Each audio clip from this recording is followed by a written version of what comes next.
Chapter 23 of The Secret Garden by Frances Hodgson Burnett. Recording is in the public domain.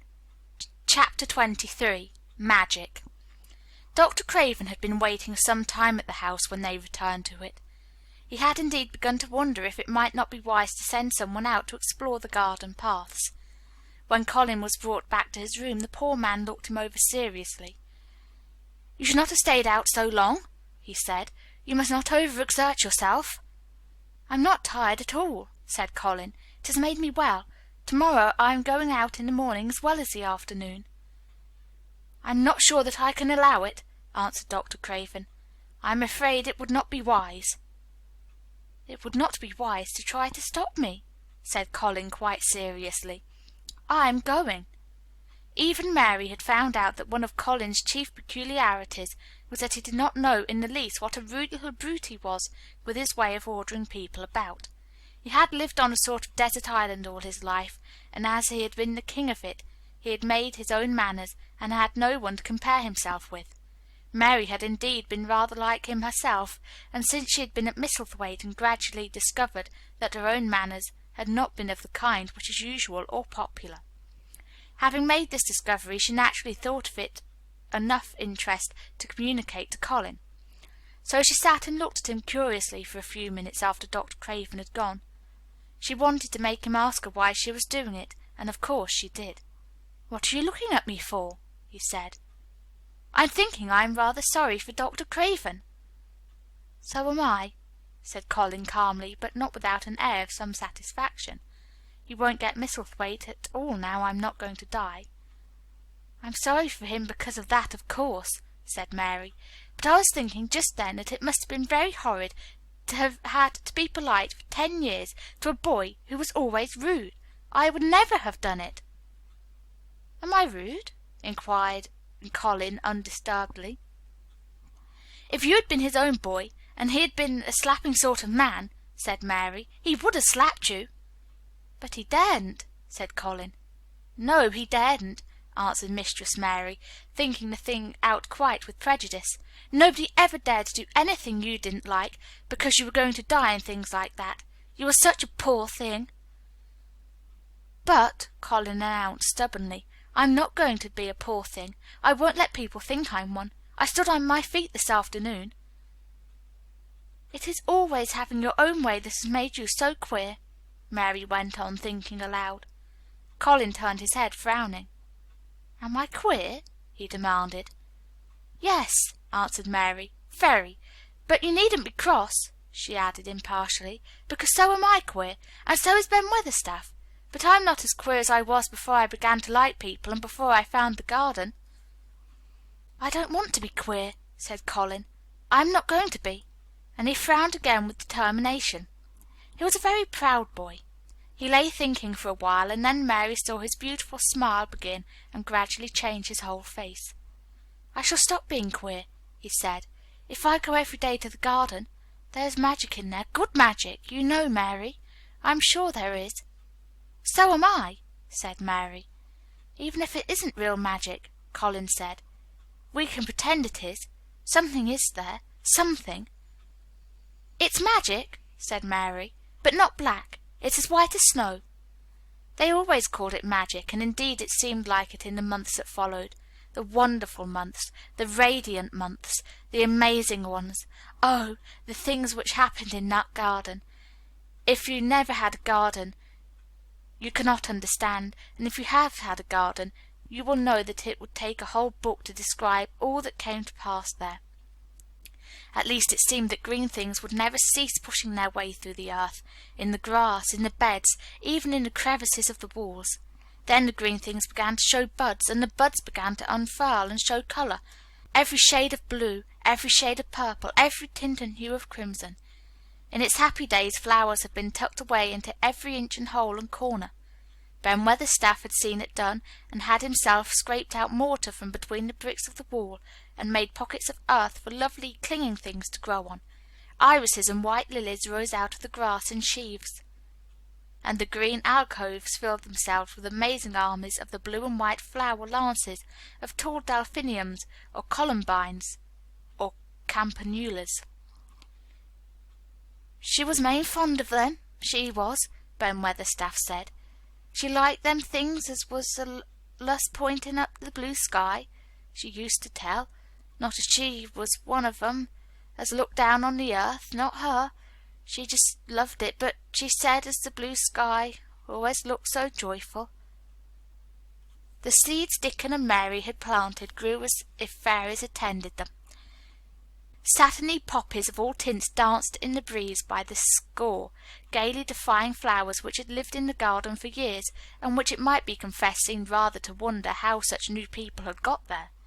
And the roses, rising out of the grass, tangled round the sundial, wreathing the tree trunks, and hanging from their branches, climbing up the walls, and spreading over them with long garlands, falling in cascades. They came alive day by day, hour by hour, fair fresh leaves and buds, tiny at first but swelling and working magic until they burst and uncurled into cups of scent, delicately spilling themselves over their brims and filling the garden air. Colin saw it all, watching every change as it took place. Every morning he was brought out, and every hour of each day when it didn't rain he spent in the garden. Even grey days pleased him. He would lie in the grass, watching things growing, he said. If you watched long enough, he declared, you could see buds unsheath themselves. Also you could make the acquaintance of strange busy insects, things running about on various unknown but evidently serious errands, sometimes carrying tiny scraps of straw or feather or food, or climbing blades of grass as if they were trees from whose tops one could look out to explore the country. A mole throwing up its mound at the end of its burrow, and making its way out at last with the long-nailed paws which looked so like elfish hands, had absorbed him one morning. Ants' ways, beetles' ways, bees' ways, frogs' ways, birds' ways, plants' ways, gave him a new world to explore, and when Dickon revealed them all, and added foxes' ways, otters' ways, ferrets' ways, squirrels' ways, and trout and water rats and badgers' ways, there was no end to talk about and think over. And this was not the half of the magic. The fact that he had really once stood on his feet had set Colin thinking tremendously, and when Mary told him of the spells she had worked, he was excited and approved of it greatly. She talked of it constantly. "Of course there must be a lot of magic in the world," he said wisely one day, "but people don't know what it is, or how to make it. Perhaps the beginning is just to say nice things are going to happen until you make them happen. I'm going to try an experiment." Next morning, when they went to the secret garden, he sent at once for Ben Weatherstaff. Ben came as quickly as he could and found the Rajah standing on his feet under a tree and looking very grand, but also very beautifully smiling. "Good morning, Ben Weatherstaff," he said. "I want you and Dickon and Miss Mary to stand in a row and listen to me, because I am going to tell you something very important." Aye, sir," answered Ben Weatherstaff, touching his forehead. One of the long-concealed charms of Ben Weatherstaff was that in his boyhood he had once run away to sea and had made voyages, so he could reply like a sailor. "I am going to try a scientific experiment," explained the Rajah. "When I grow up I am going to make great scientific discoveries, and I am going to begin now with this experiment." Aye, sir," said Ben Weatherstaff promptly, though this was the first time he had heard of great scientific discoveries. It was the first time Mary had heard of them either, but even at this stage she had begun to realize that, queer as he was, Colin had read about a great many singular things, and was somehow a very convincing sort of boy. When he held up his head and fixed his strange eyes on you, it seemed as if you believed him almost in spite of yourself, though he was only 10 years old, going on 11. At this moment he was especially convincing, because he suddenly felt the fascination of actually making a sort of speech like a grown-up person. "The great scientific discoveries I am going to make," he went on, "will be about magic. Magic is a great thing, and scarcely anyone knows anything about it except a few people in old books, and Mary a little, because she was born in India where there are fakirs. I believe Dickon knows some magic, but perhaps he doesn't know he knows it. He charms animals and people. I would never have let him come to see me if he had not been an animal charmer, which is a boy charmer too, because a boy is an animal. I am sure there is magic in everything, only we have not the sense to get hold of it and make it do things for us, like electricity and horses and steam." This sounded so imposing that Ben Weatherstaff became quite excited and really could not keep still. "Aye, aye, sir," he said, and he began to stand up quite straight. "When Mary found this garden it looked quite dead," the orator proceeded. "Then something began pushing things up out of the soil and making things out of nothing. One day things weren't there, and another they were. I had never watched things before, and it made me feel very curious.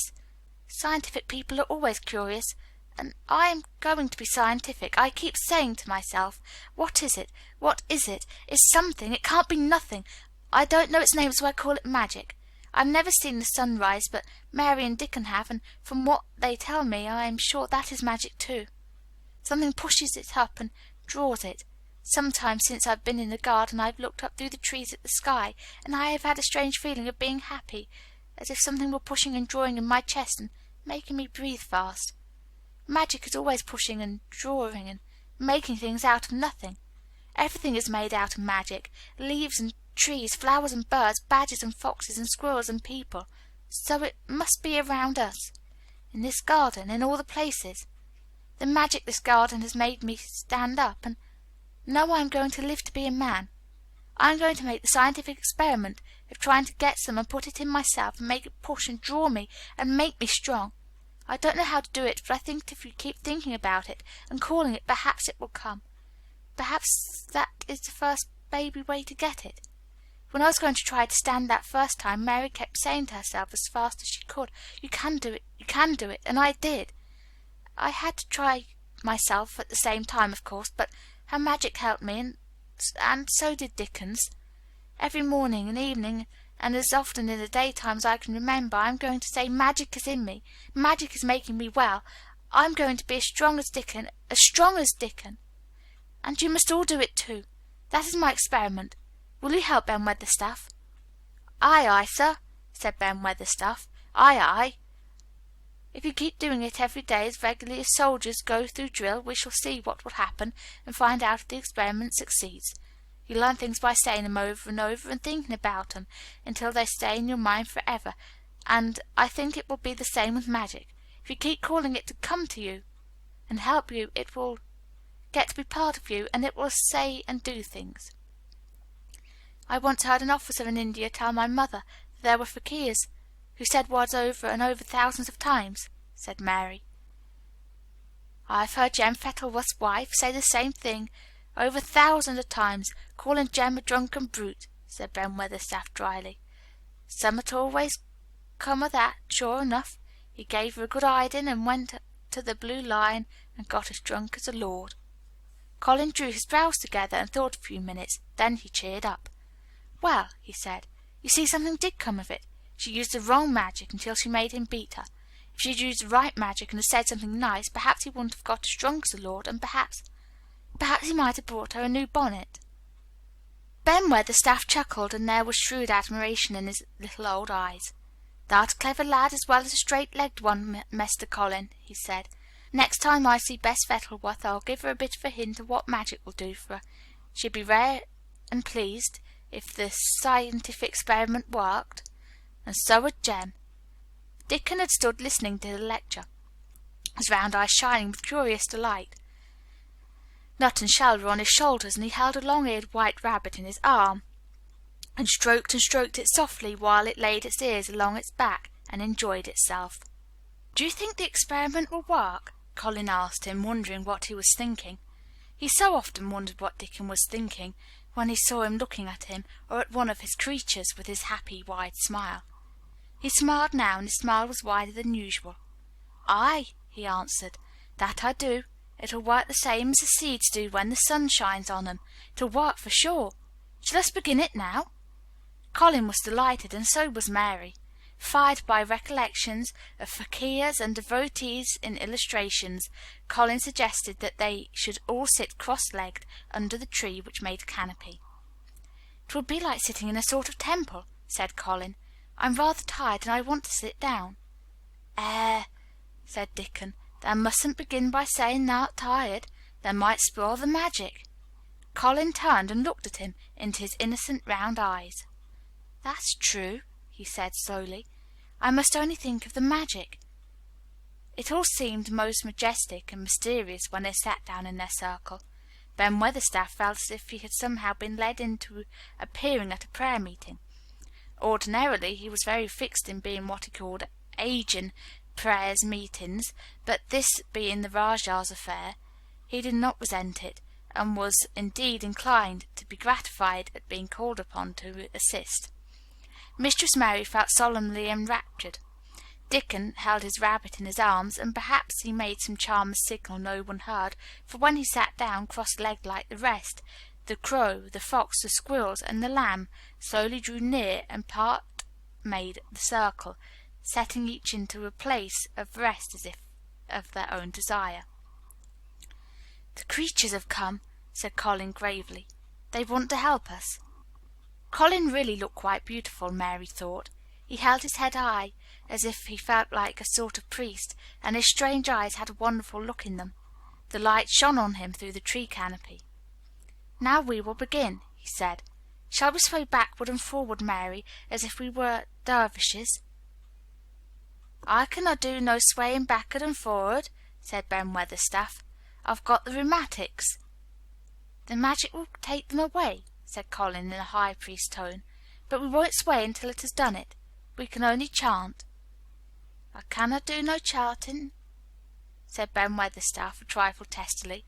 "They turned me out of the church choir the only time I ever tried it."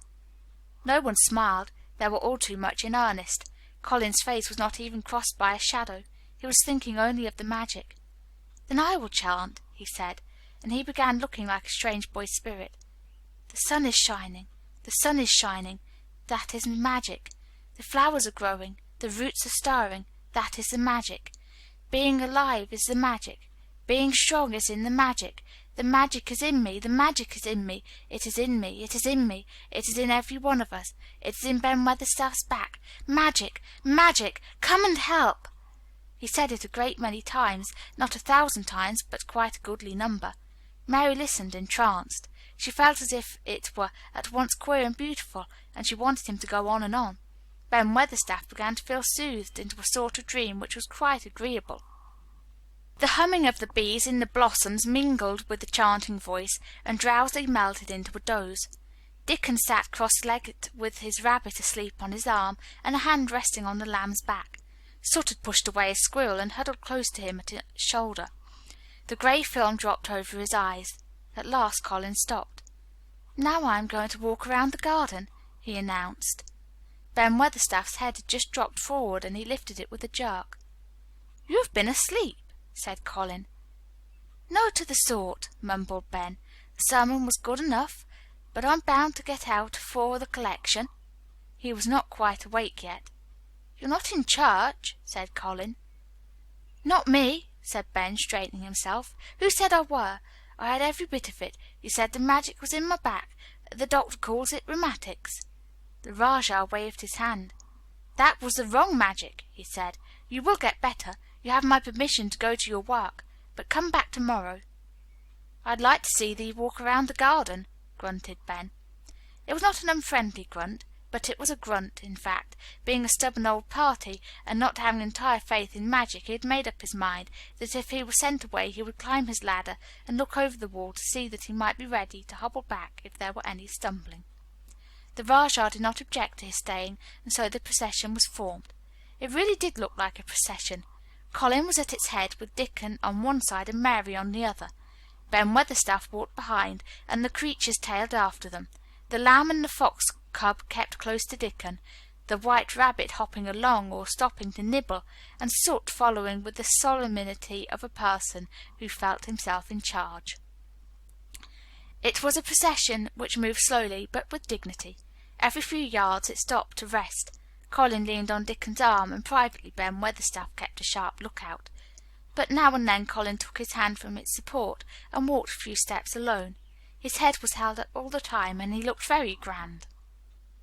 "The magic is in me," he kept saying. "The magic is making me strong. I can feel it. I can feel it." It seemed very certain that something was holding and uplifting him.